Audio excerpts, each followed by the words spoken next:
గుంటూరు తూర్పు ఎమ్మెల్యే నజీర్ అహ్మద్ పెద్ద వివాదంలో ఇరుక్కున్నారు. నజీర్ అహ్మద్ వీడియో కాల్ మొత్తం సినిమాను బట్టబయలు చేసింది.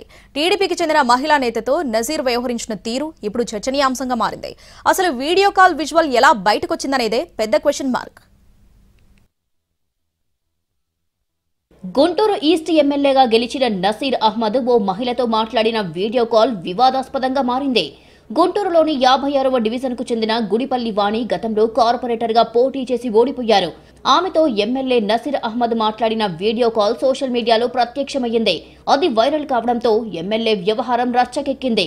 గుడిపల్లి వాణి కారులో ప్రయాణం చేస్తూ ఎమ్మెల్యేతో మాట్లాడినట్లు వీడియోలో కనిపిస్తోంది. ఎమ్మెల్యే నజీర్ అహ్మద్ తన ఆఫీస్లో ఉండే మాట్లాడారు. ఇద్దరూ కొద్దిసేపు నవ్వుకుంటూ మాట్లాడారు. భోజనం చేశావా అంటూ సైగల ద్వారా నజీర్ అహ్మద్ ను అడిగింది వాణి. దానికి నజీర్ కూడా సమాధానమిచ్చారు. కొద్దిసేపు వేళ్లు చూపిస్తూ మాట్లాడింది. వీడియో చివర్లో ఎమ్మెల్యే నజీర్ అహ్మద్ కళ్లు ఎగరేస్తూ మాట్లాడారు. ఆ తర్వాత మహిళకు ముద్దిచ్చినట్లుగా సైగ చేశారు. ఆ మహిళ కూడా